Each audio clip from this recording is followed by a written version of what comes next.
I realized that as Sagar was speaking, that he gave me such an elaborate introduction that it must mean that I haven't been here for a while, and that we have new faces here that I haven't had a chance to meet. I don't know when the last time I was here. Maybe it was in March. March. So how many here are new to Ananda Sangha since March? Okay, well that's quite encouraging, really. Maybe you're coming for the classes and participating in the classes. But it's been 6 months maybe or so since I've been to Mumbai, because I've been mostly in America since that time. I left at about that time in March to go back to America to participate in the dedication for a mandir for Swami Kriyananda, where his body is placed at that location. So we dedicated that, and then I then returned to India in June, and then since that time I've been mostly actually in Delhi since that time. Like Sagar said, I do spend quite a bit of time in Pune, and because of that, I do have an opportunity to come down to Mumbai quite often from time to time. And right now I am on my way back to the United States for 1 month. My wife stays there. Her health is not the greatest right at the moment. She's having some problems with that, and so I need to go back to the United States for 1 month, and I'll be back in September. But if she is okay, she'll come and visit, and maybe you'll have a chance to meet her in December. Maybe. We'll promise. So let's see what happens. But today it's my pleasure to be here with you today, especially right now because it's 2 days after the Guru Purnima, which was on Friday. And I came down, and yesterday we were doing a program at IIT, and also we did a Kriya initiation, and you could say there's a conjunction of a number of things and thoughts that I have been thinking about this morning when Sagar suggested that I do a little discourse, and what would I speak about? And of course, Guru Purnima being one, it's very obviously that would be one thing I would talk about. But then because we did this Kriya initiation, I thought, well, I'd mention something about Kriya. We want to speak about God too. And Sagar asked me a couple of questions this morning that made me start to think about what I might say.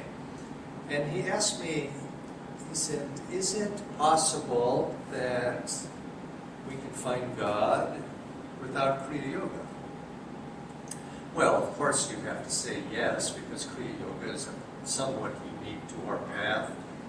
But how unique really is it to our path? And in a sense, I think that you could answer that in the other way as well. I say, no, you need to practice Kriya Yoga in order to find God. If you look at it in terms of the principle, because the principles of Kriya are based upon the science of how the soul itself realizes God, how the soul treads the pathway that goes back to God, which is that inner highway of going back within ourselves into the spine, awakening the energy of the spine, and traveling that highway back to God. And that is not something that is unique to India.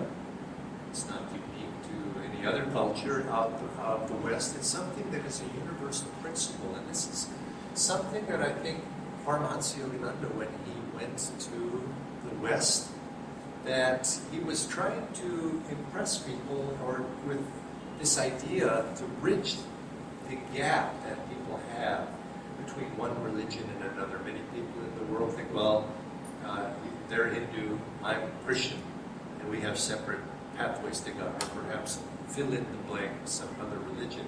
And what Yogananda was espousing, which was demonstrated by the very first thing, that the very first lecture that he gave when he went to the West, the very first book that was released there, which was called Science of Religion, was saying that no, there's a universal science that all of us are treading on that one pathway back to God. And that pathway is a universal one, built upon the way that we are built, the way this body is constructed, the way this nervous system is constructed, the way we, all souls, are descended ultimately from the same source. And so there's a universality to how we are going to find our way back. Now, we call it different things. One culture says calls it Ram, the other one, might call it Lehu or Yahweh or whatever it might be.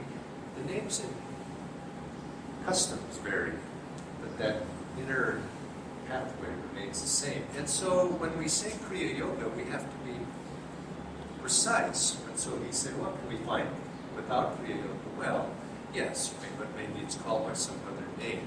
But if we look at the principle of Kriya, the principle of Kriya is that inner pathway, going back within, finding and withdrawing. Get away, as Krishna said to Arjuna, get away from this Maya, this ocean of delusion. And he didn't mean to head off. Many people interpret that, of course, say, well, head off, don't fight the battle, go off into the mountains or into the jungle. He didn't mean that way. He says, get away. This is applied to everybody. Withdraw away from delusion, which is the way is to withdraw away from outward involvement in the senses, you might say, but it doesn't necessarily mean to become a yogi and withdraw outward from activity, because at the same time, it says we must be active in this world at the same time, but we're not attached. We're not outwardly attached. We're not mentally attached outward. We're free souls. And so in this way, that's expressed in the Gita. That too is a universal scripture. It applies to all. And Yogananda, when he went to the West, he also tried to show how East and West, Scripture, Gita, Bible, at the very essence, they're all the same thing. So that was one question that Sagar asked me this morning. But then he asked me a second question, which was a little bit more, I think, fruitful for discussion, because I think that first one was a foundation one. The second one is, he said, is it possible to find God without attunement? Now that's an interesting one too. Is it possible to find God without attunement? Now this is something that people would not normally think to ask. I mean, unless you're a devotee. Now maybe a devotee would ask that question, but the man on the street would not ask that. He might ask the first one.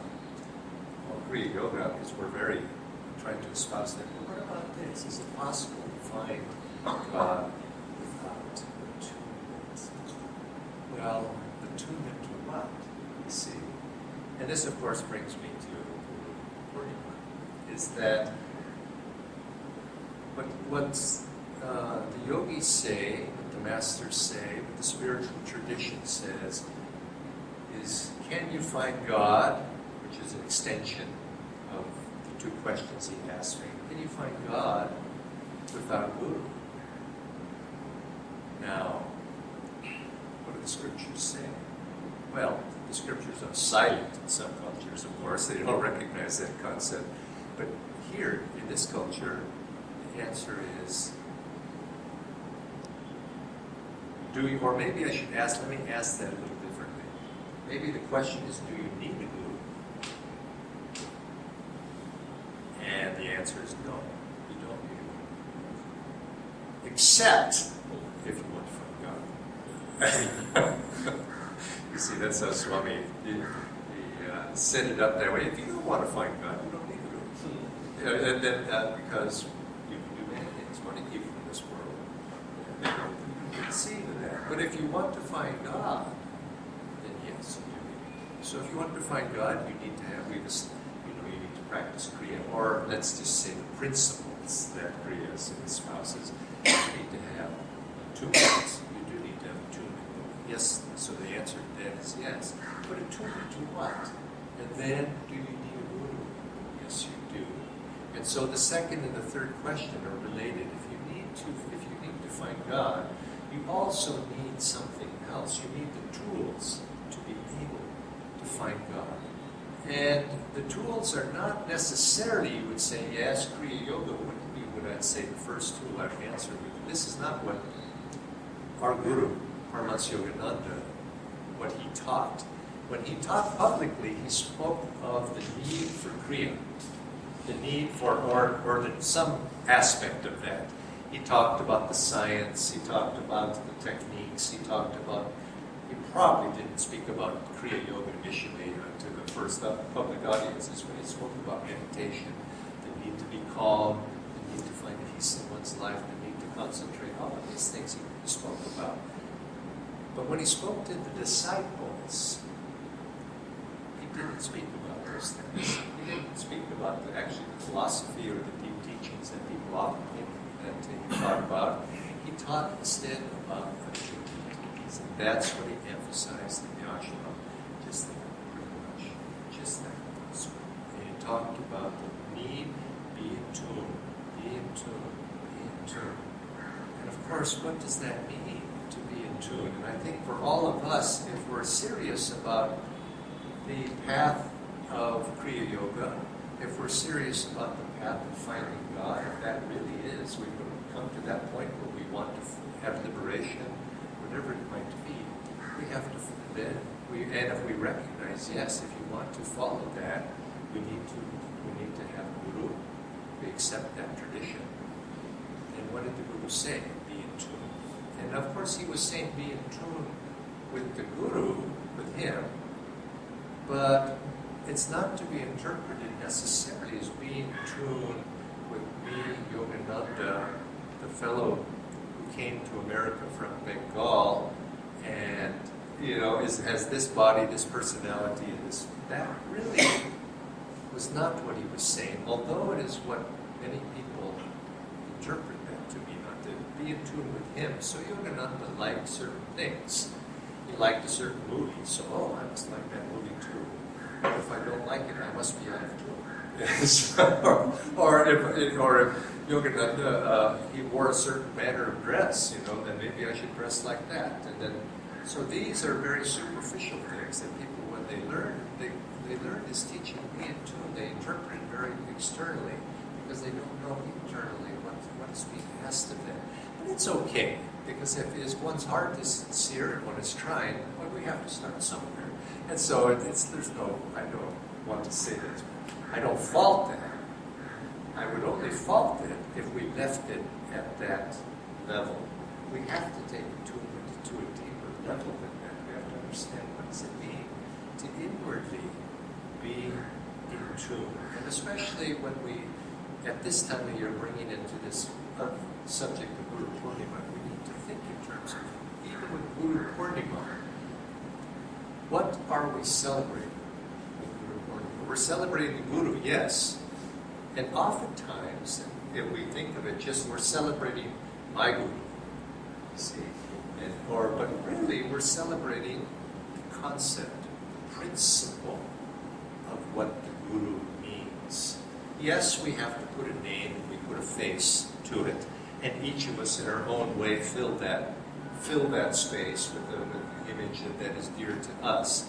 But when we're celebrating Guru Purnima, we're really also celebrating the principle of what the Guru means to the individual soul, and why we do need a Guru.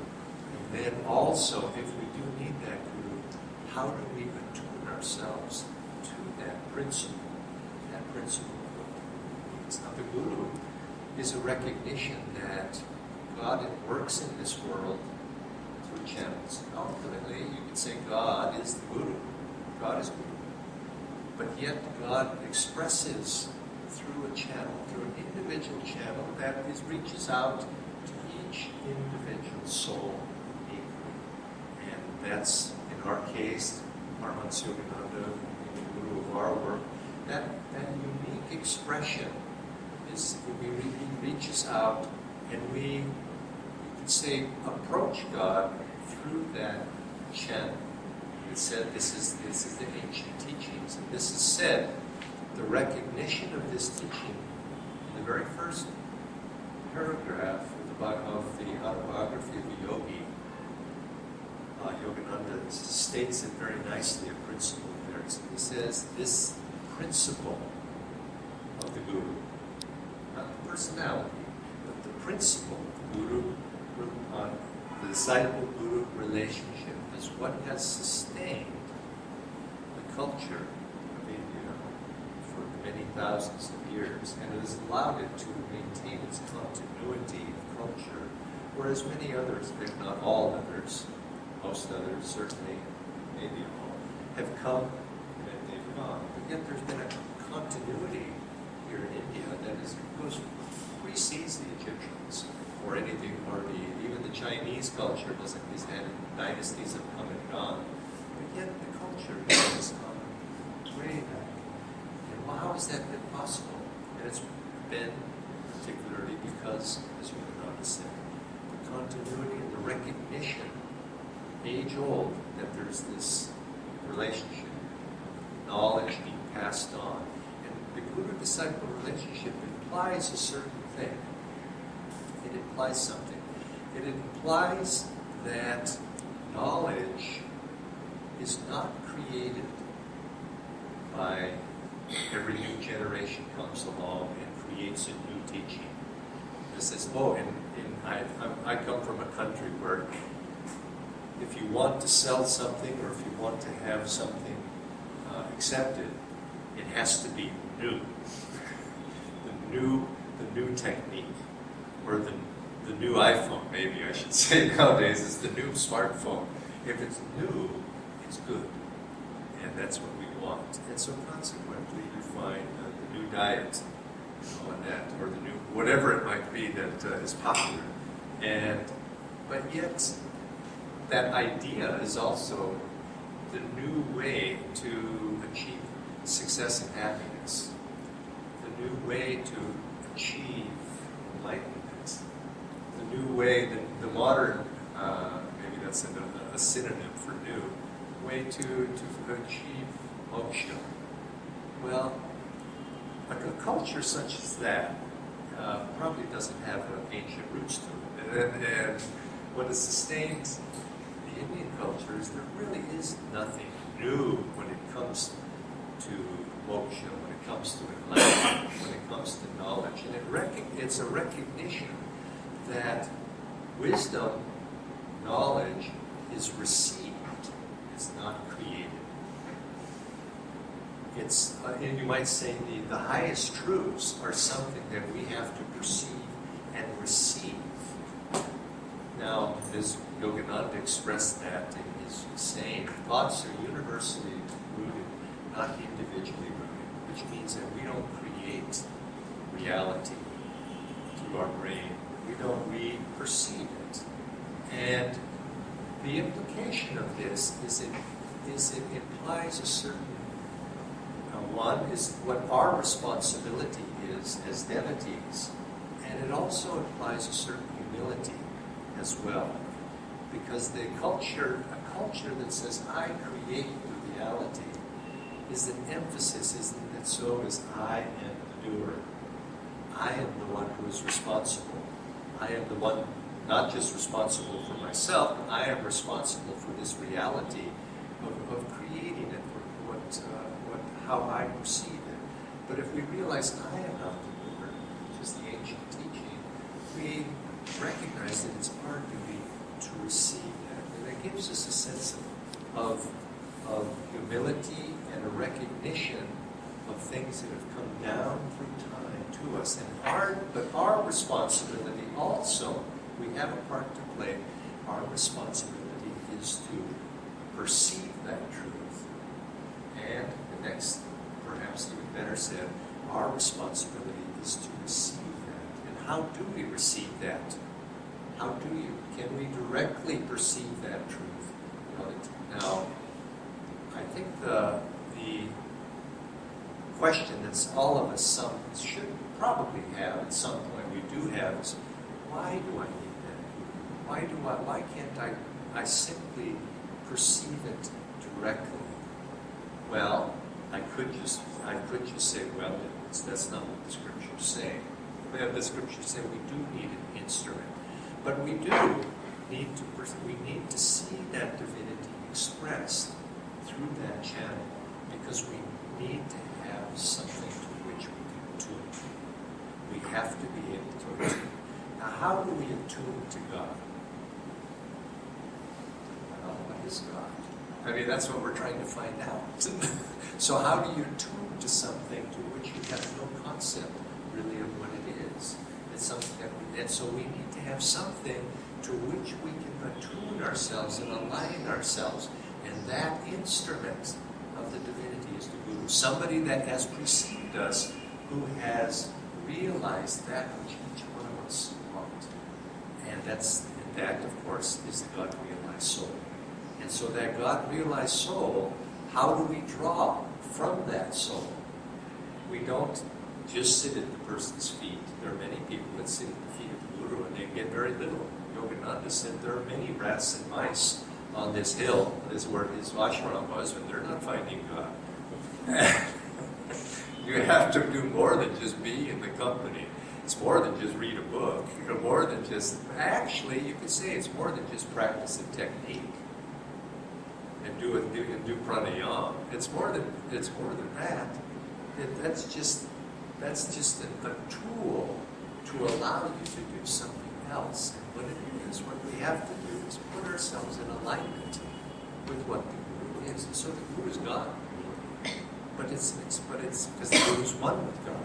So a true Guru is one who expresses, but yet it's an instrument and a channel to which we can then align ourselves. And so all of our practices, essentially everything that we do on the spiritual life, is, at its deepest level, a process of learning to put ourselves in alignment, in attunement with the Guru.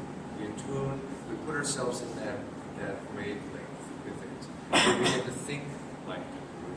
We begin to act in that way. We begin to align ourselves, but not necessarily outwardly, but inwardly. We begin to vibrate in sympathy with the consciousness that the Guru possesses. And if the Guru's consciousness is infinite, we begin to vibrate in that same way. And so this is what Yogananda taught to the disciples. He says, be in tune, be in tune, be in tune. Now, how do we do that, though? And now there's obvious, you've had classes in this, or if you haven't, you will, so I don't want to re-walk the path that you've probably talked about already. There's the obvious things: serve the Guru, meditate, to do all the things we like the Guru. So you've heard those things, but thinking about it deeply, let's ask a question. If you have in your life friends, you have a circle of people that you have your family, of course, but if you go beyond your family, you have a circle of friends, just like I do. And I was thinking about my circle of friends, acquaintances and friends. You have many gradations. And I know people that I have known for a long time. But yes, some of them, I just vibrate with them in the same way. I'm in tune with them. Unspoken. We can be together and we need not say anything. It's the unspoken communication that makes our friendship nice. You see, when we find things to talk about, but it's really, even if we didn't have something to talk about, we could be together as friends.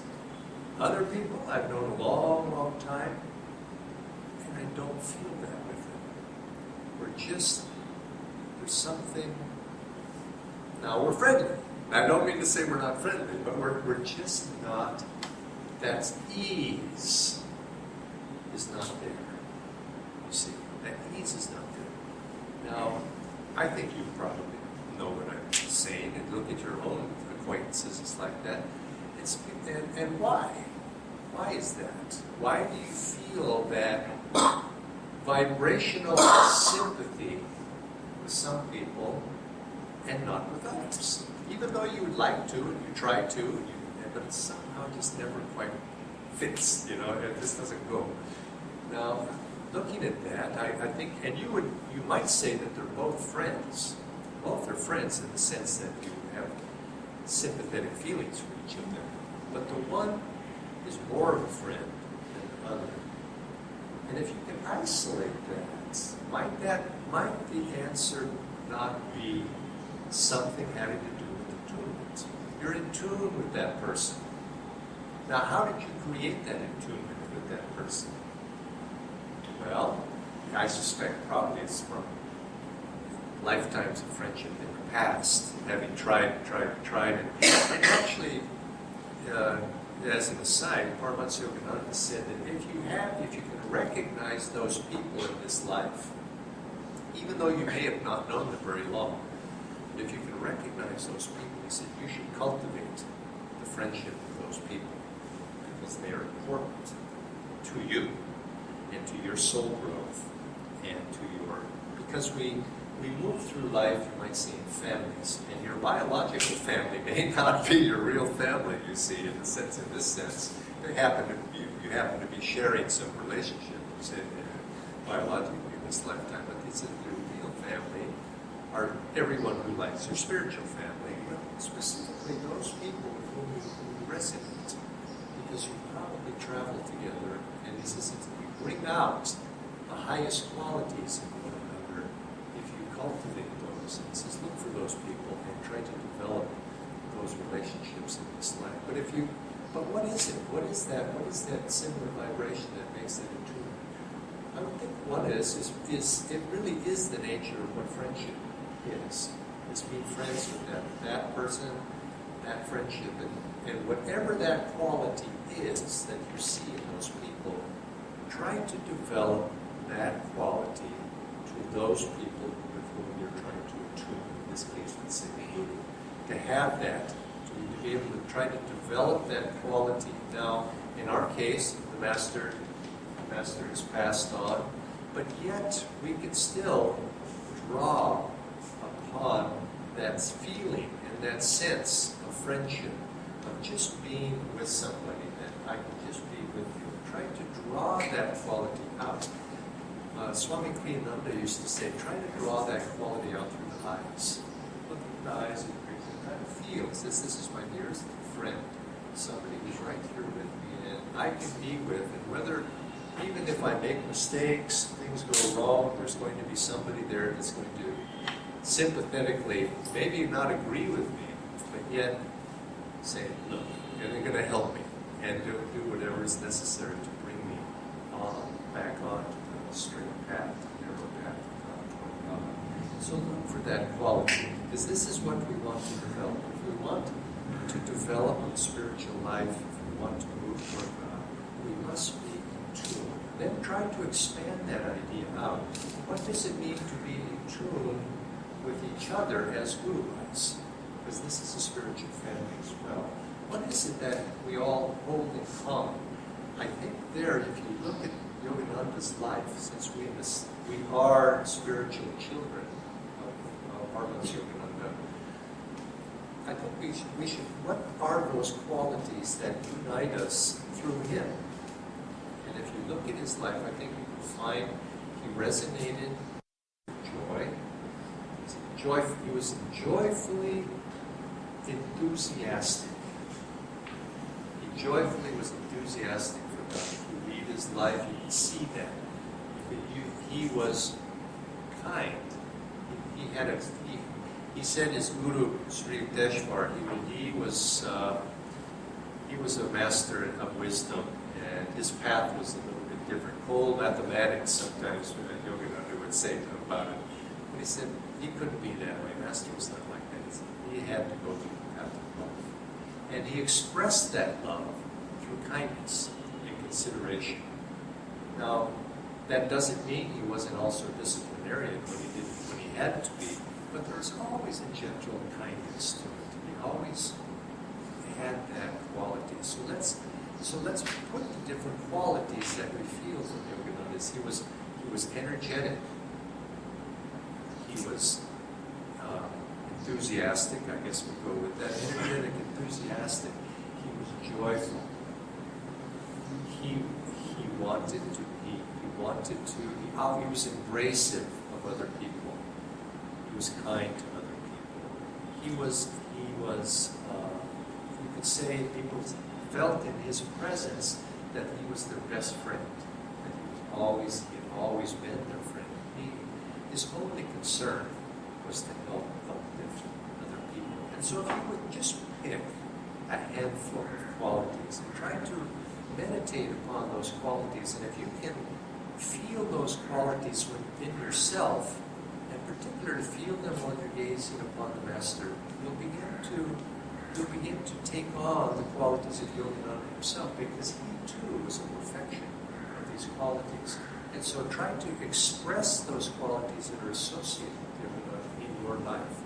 And so I would say in this season of Guru Purnima, now this week, the coming week, try to express one of those. Take one. And I would suggest, why not take kindness? Why not express kindness? And what is kindness? Kindness is love. It's love being expressed. Many people say, I love everybody. But they don't ever express it to anybody. So is it really real? It's just a sentiment. They don't love at all. Because unless love is expressed, I don't think it exists. And love has to. If you really love somebody, if you really love something, you cannot help but express it. It's just the quality of love itself has to be expressed. It has to be, in other words, we're not I don't mean outwardly so much, but in terms of your actions, you have to. Same thing when you feel joy and bliss, you have no choice but to express it and share it with other people. It's the same with love. And kindness is one of those expressions. It expresses compassion and empathy and so on. Think something like that. In the coming week, try to find ways that acts of kindness that are not reciprocated at all, just the people who don't know, and also the people who do know. Be joyful when we begin. In whatever way that you can do, try to express the Guru in this coming week, because in this way you'll be in tune with him. Try to express him through your life. And this is what Yogananda said when he said, if you want to be in tune with me, serve my work. People say, oh, well, I'm going to hand out flyers.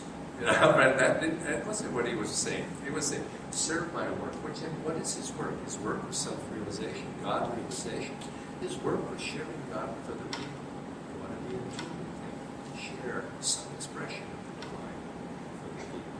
And then you put yourself naturally. You're in tune with him. And you begin then, in that attunement, your heart is open, and in an open heart, you receive. You begin to receive wisdom. You receive guidance. You receive all of those things that you're looking for when the heart is open. So let's celebrate Guru Purnima this coming week in this spirit of actually trying to express in some fashion what Master was all about, some quality of him. And in this way we act truly as we should act as disciples, active channels for the Guru's lessons in this world to other people. Many blessings to all of you. It's a joy to be here with you this week, and I hope to see you again